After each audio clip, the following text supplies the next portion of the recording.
darkness that covers the hearts of men. Mystery, the element that hides the truth. Preview. Death, the greatest fear of men. Let us uncover the hearts from darkness, reveal the truth from mystery, and conquer the fear Preview. of death. I am Charmane de Jesus.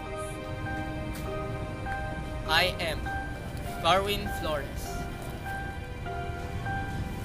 Welcome to the special episode of Docu. You know what, Carwin? Most of the best works of Edgar Allan Poe has a theme of Gothic. He followed that to appease the taste of the public. I see, and also I heard that most of his work of art's theme deal with the question of death, even its physical signs and the effects of decomposition, even the reanimation of the dead, somewhat like mourning. So let us dig deeper into details to get to know more about Edgar Allan Poe as we hear his life and death from May Bolima. Thank you, Kuya Carwin and Ate Charm. And now, let us begin with the life of Edgar Allan Poe. Edgar Allan Poe is an American author, poet, editor, and literary critic. He is a part of the American Romantic movement. The best known of his tale is Mystery, Macabre, and Raven. He learned the Latin and French as well as art and history. Edgar was born on January 19, 1809 in Boston, Massachusetts. He is the father of short stories. Edgar Allan Poe is the second child of an actress, Elizabeth Arnold Hopkins Poe, who came to U.S. from England in 1796 and married to David Poe Jr., born in Baltimore on July 18, 1784. They had 3 children named Henry, Edgar, and Rosalie. He had an elder brother named William Henry Leonard Poe and a younger sister, Rosalie. Edgar may have been named after a character in William Shakespeare's King Lear, play the couplet was performing in 1809. His father abandoned their family in 1810 and his mother died after a year later from pulmonary tuberculosis. Epilogue written for Eliza Poe. To release has been my every seas in the wind, and to affect to me I can find what various characters has been assigned. A miss just in her teens, a rigid nurse, a boy to please old maids, all odds is worst. Sometimes I appear as a ghost. It is true,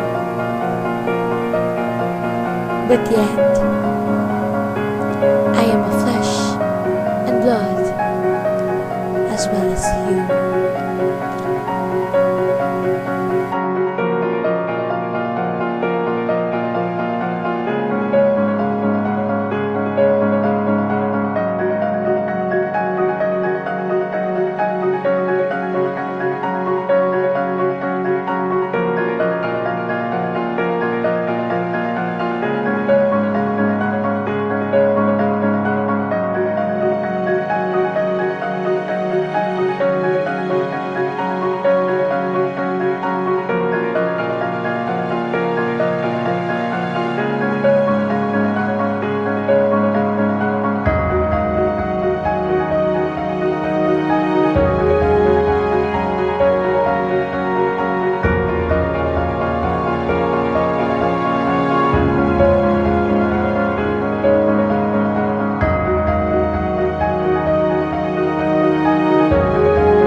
Increasingly unstable after his wife's death, Poe attempted to court the poet-writer Sarah Helen Whitman, but their engagement failed, purportedly because of Poe's drinking and erratic behavior.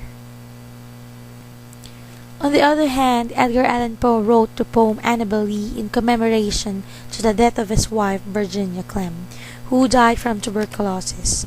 She happens to be his cousin. Virginia was only 13 years old when they got married.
October 7, 1849, at the age of 14, Baltimore, Maryland, Poe died. The circumstances and cause of his death remain uncertain.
in New York City Tribune signed gladly.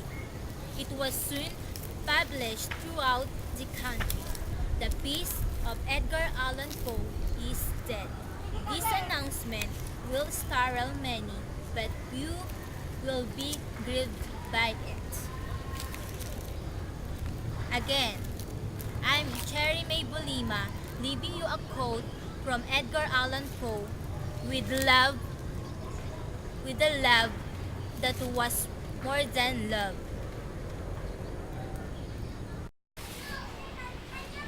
And maybe that is why Poe uses these kinds of themes to express his agony, frustration, and longingness for his wife, Virginia. I must say that you must know and understand the author's background to analyze his works better, and be knowledgeable enough to look through his eyes. And now, let us give the spotlight to our next reporter, Jeanne Jaurigue, as she discusses the works of Edgar Allan Poe. Hi everyone! I'm Ate Jeanne, and I'll discuss you about Edgar Allan Poe's works. Edgar Allan Poe was unable to support himself on May 27, 1827. He enlisted in the United States Army as a private using the name Edgar A. Ferry. He claimed that he was 22 years old even though that he was 18. He first served at Fort Independence in Boston Harbor for $5 a month. That same year, he released his first book, a 40-page collection of poetry, Tamerlane, and other poems, attributed with the byline, by a Bostonian. Only 50 copies were printed, and the book received virtually no attention.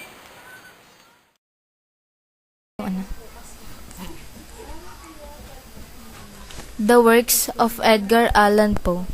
Spirits of the Dead, 1827. Spirits of the Dead was first titled Visits of the Dead when it was published in the 1827 collection Tamerlane and Other Poems. The Evening Star, 1827. This lyric poem by Poe was first collected in Tamerlane and Other Poems early in Poe's career in 1827.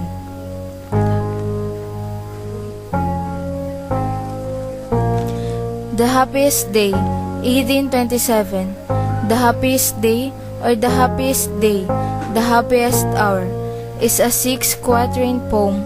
It was first published as part of in Poe's first collection.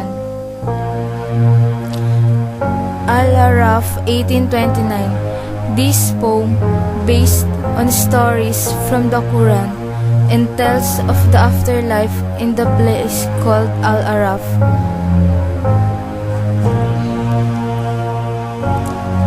Alone, 1829. Alone is a 22-line poem originally written in 1829 and left untitled and unpublished during Poe's lifetime.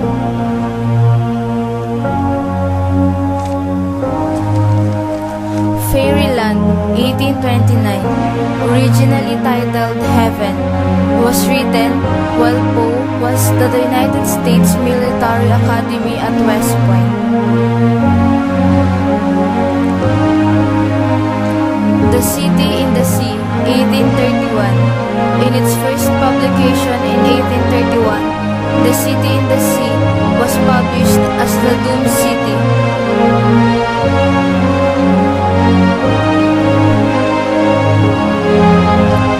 Apaean, 1831, is the original title of the poem that would become Lenore. It was first published as part of an early collection in 1831.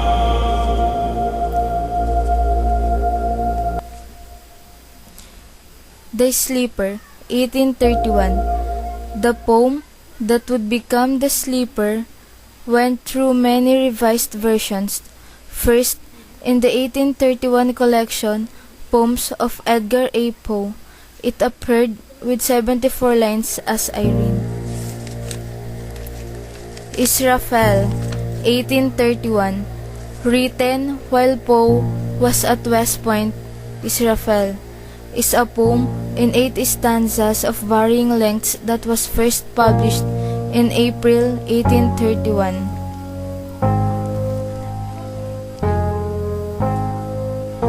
Fanny, 1833, first published in the Baltimore Saturday Visitor on May 18, 1833.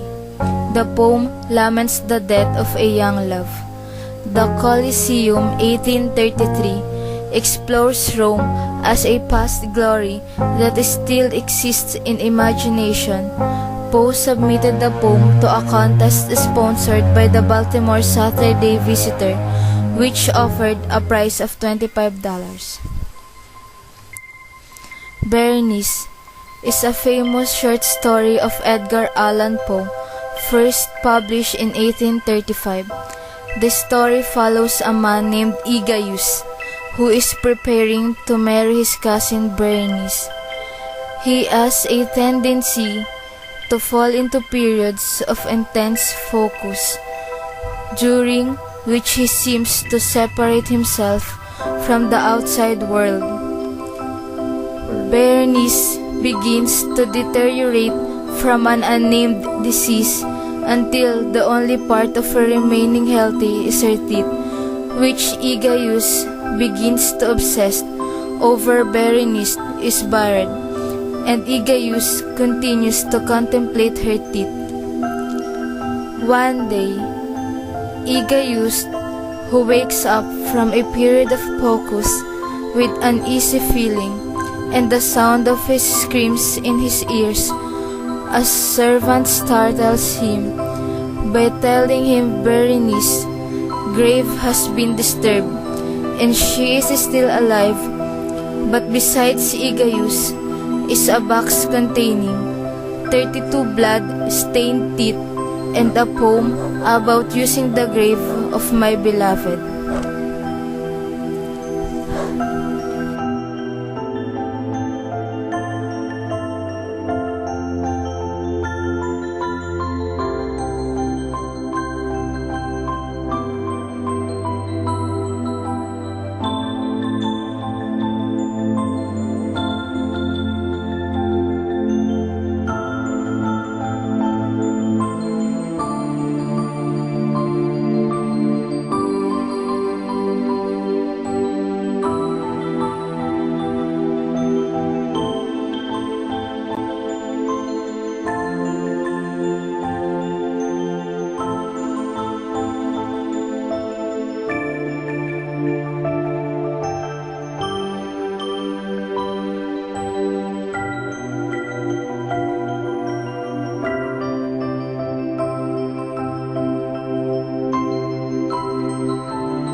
The Pit in the Pendulum, 1842. The story is about the torments endured by a prisoner of the Spanish Inquisition, though Poe eschews historical facts. The Cask of Amontillado, 1846. The story is set in nameless Italian city in an unspecified year. The Black Cat. It is a short story by Edgar Allan Poe. It was first published in August 19, 1943, edition of the Saturday Evening Post. It is a study of the psychology guilt, often paired in analysis with Poe's the telltale heart. In both, a murderer carefully corrals his crime and believes himself unassailable, but eventually breaks down and reveals himself impelled by a nagging reminder of his guilt. The story is pretended as a person's narrative using an unreliable narrator. He is a condemned man. At the outset of the story, the narrator tells us that from an early age, he has loved animals.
Donabel Lee, 1849. The last complete poem written by Poe, and one of the most popular. It was published shortly after his death in 1849. The speaker of the poem talks about a lost love, Donabel Lee, and may have been based on Poe's own relationship with his wife Virginia, though that is disputed.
The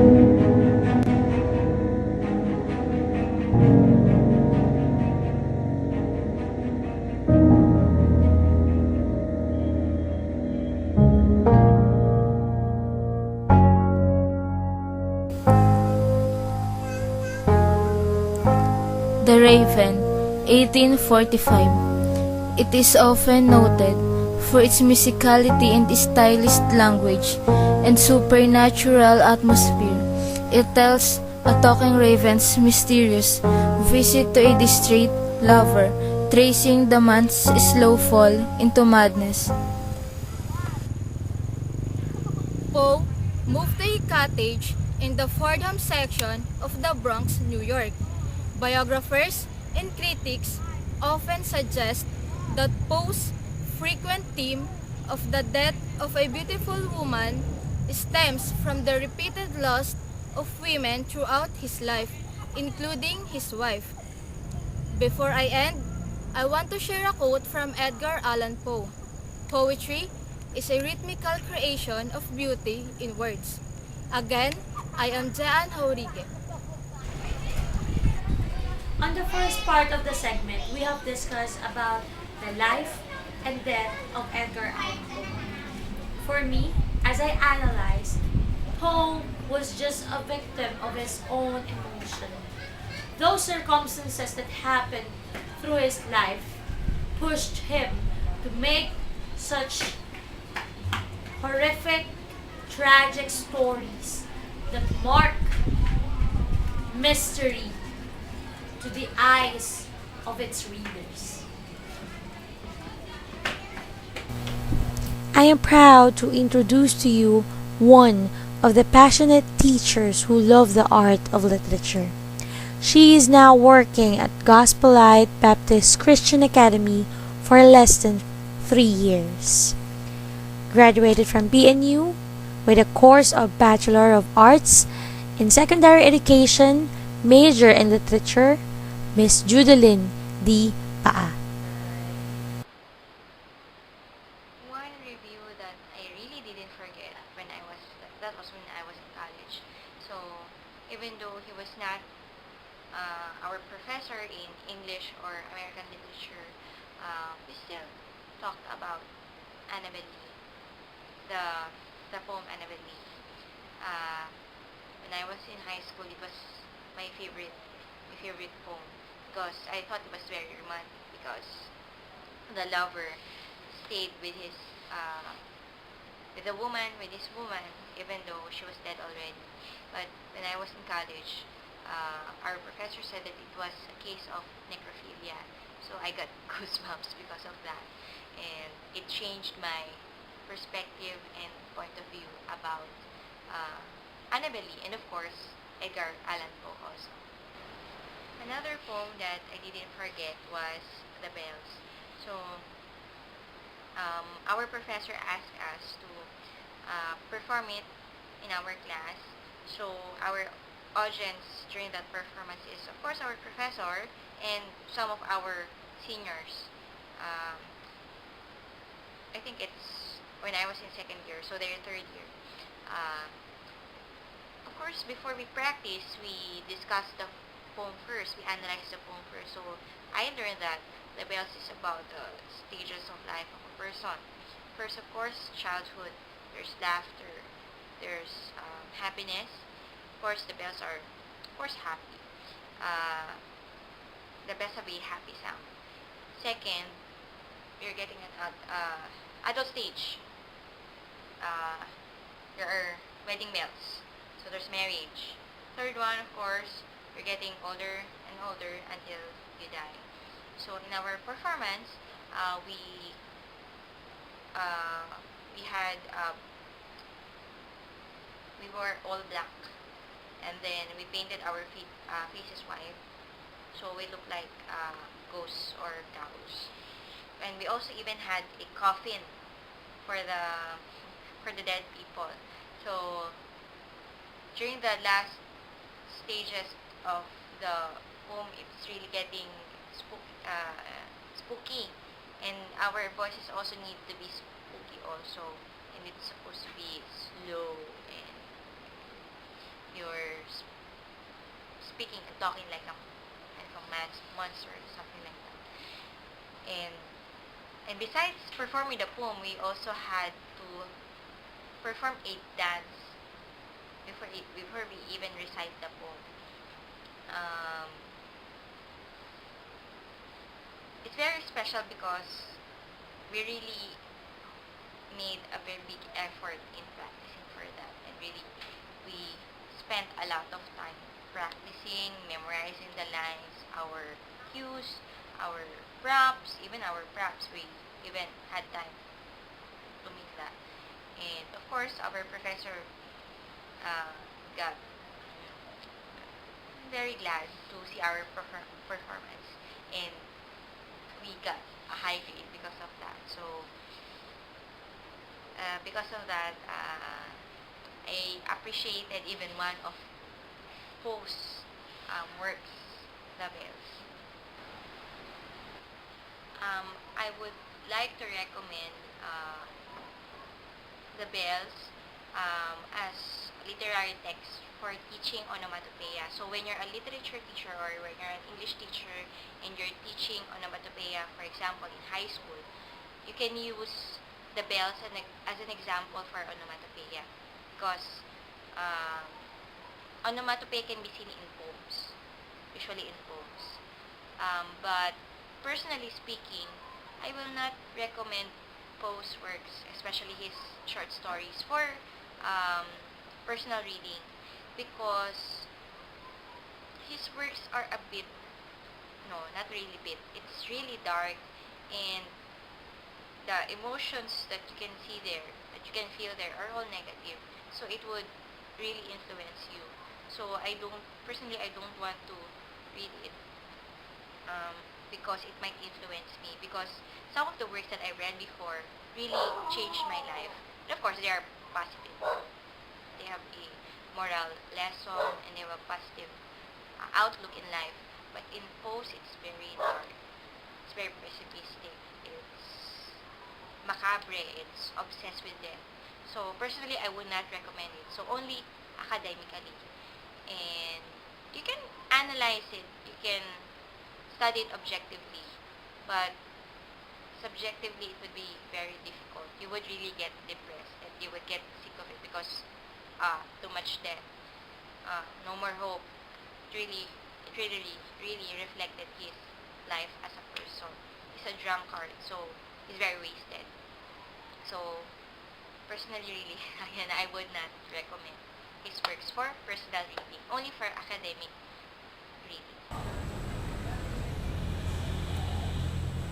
We're now here in Barangay Dani, and we do have a privilege to interview its former barangay captain for 11 consecutive years in service, who is a multi-awarded official and is one of the best city councilor of 2nd District of Antipolo City.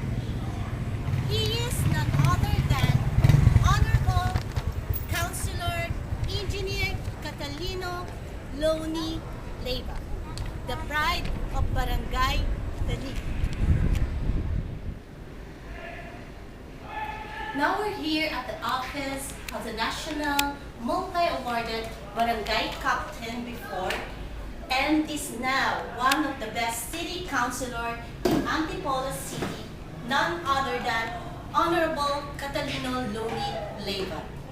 In your college, you have gone through literature also, but we would like to ask you, as a political person, as a politician, most of the short stories of Edgar Allan Poe are very tragic. Will you allow us, college students, to read it and study about his works or literary works? I don't appreciate that tragic moments. Kailangan what will be yung napapanahon, yung napapanahon ngayon, ay lahat tayo dadating sa tragedy. Yak climate change ang inyong hindi yan tragic na ni Allan po. Lahat yan, Pag umabot tayo sa tipping point, no one will be spared from the tragic event that will happen to humankind. Pusa lang yung pinag-uusapan natin dyan. Pero ito, darating yan because of the negligence.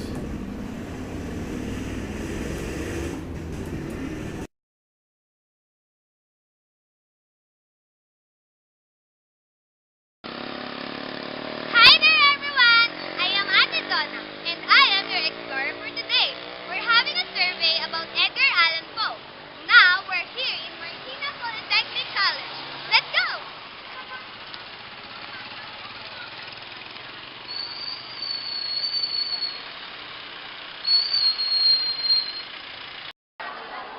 Oh, good afternoon, Miss.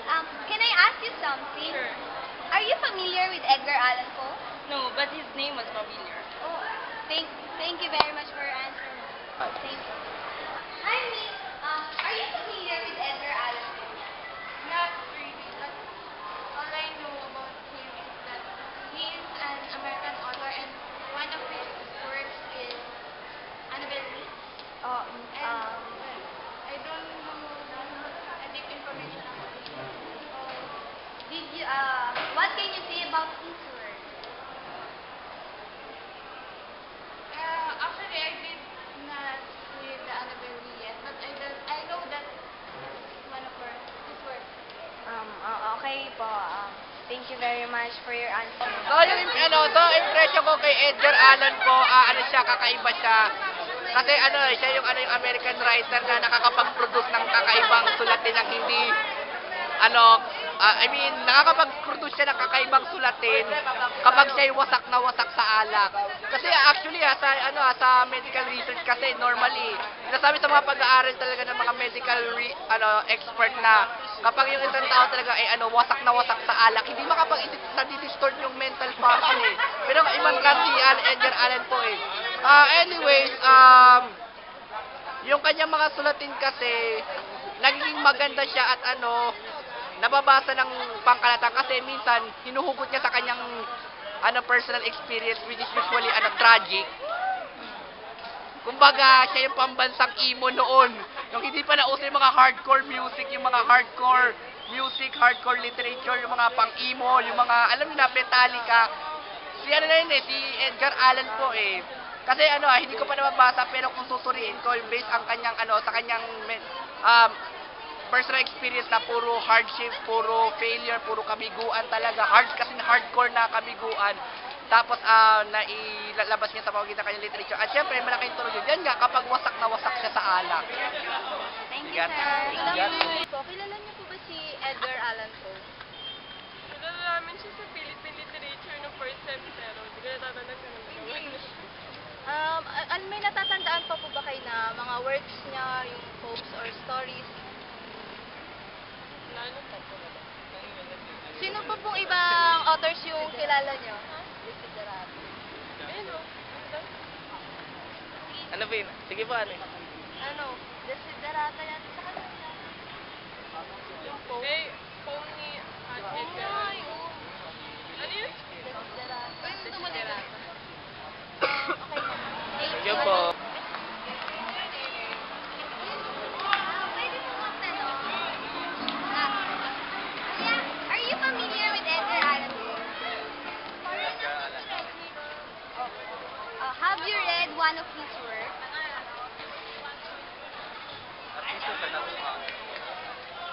Edgar Allan Poe. Opo. Artista siya tapos mga. Okay, sir. Pwede po magtanong. Kilala niyo po ba si Edgar Allan Poe? Carwin, ano yun? Novelist, di ba? Nakabasa na po ba kayo na isa sa mga nagawa ng storya? Hindi ako nakabasa pero may nakapagsabi na sa mga yun, Annabelle tsaka Raven ba yun? Tama. Okay, kuya. Salamat. Yo, kuya, pwede po magtanong. Kilala niyo po ba si Edgar Allan Poe? Okay, kuya. Thank you. Excuse me, sir. Kilala niyo po ba si Edgar Allan Poe?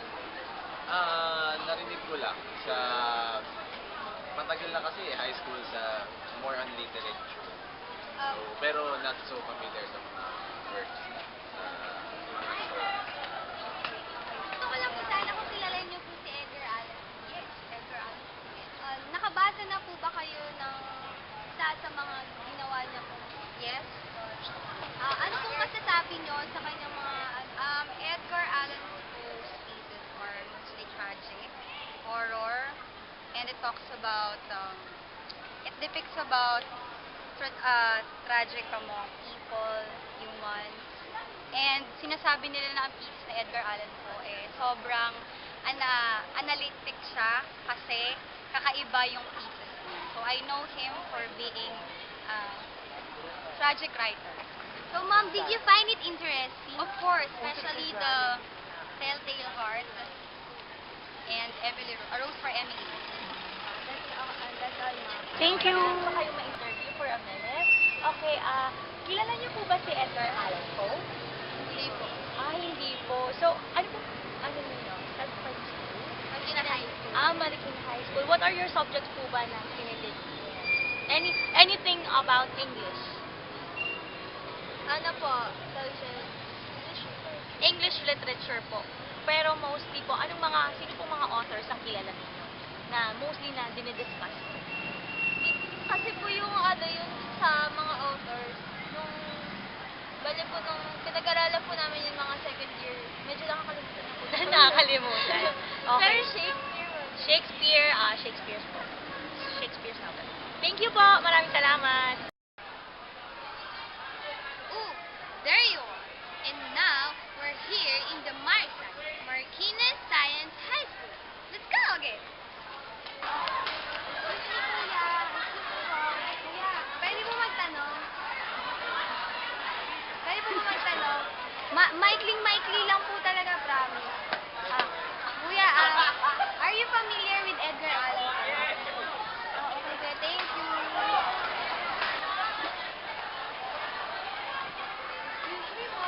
Pwede po magtanong. Maikling-maikli lang po talaga. Are you familiar with Edgar Allan Poe? Yes. Nakabasa na po ba kayo nung isa sa mga stories? Hindi pa po. Okay po, salamat. Thank you po. To summarize, we have different point of views regarding the works of Edgar Allan Poe. Some says he was one of the few romanticists who showed passionate emotions about love. Others say that he was a crazy old man who was deeply depressed by the loss of his wife. Both negative and positive feedbacks that we must analyze and balance in order to study the works of Edgar Allan Poe. And now, we have uncovered your heart from darkness, revealed the truth from mystery, and lastly, fought the fear of death. Once again, I am Carwin Flores. And I am Charmane de Jesus. And we are your reporters here at Docu.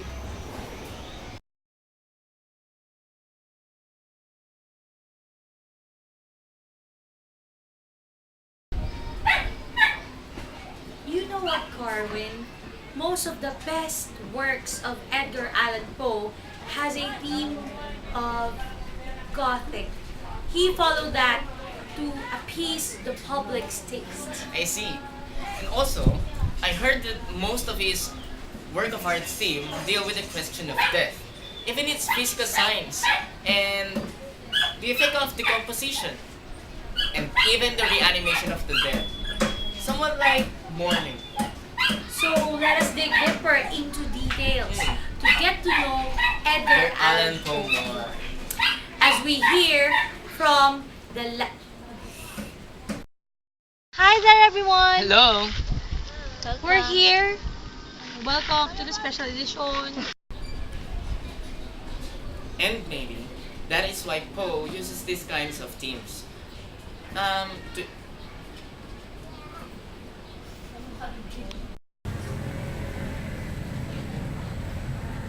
We're now here in Barangay Dali, and we do have the privilege to interview its former barangay captain for 11 consecutive years in service, who is a multi-awarded official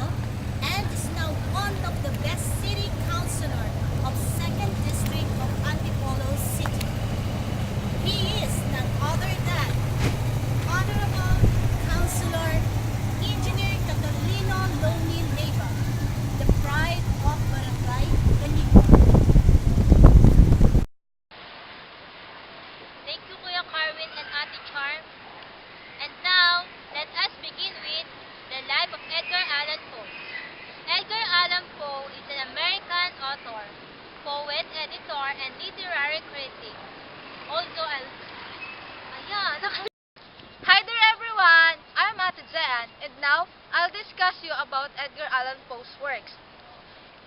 Edgar Allan Poe was Hi there everyone! I'm Ate Donna, and I am your explorer for today.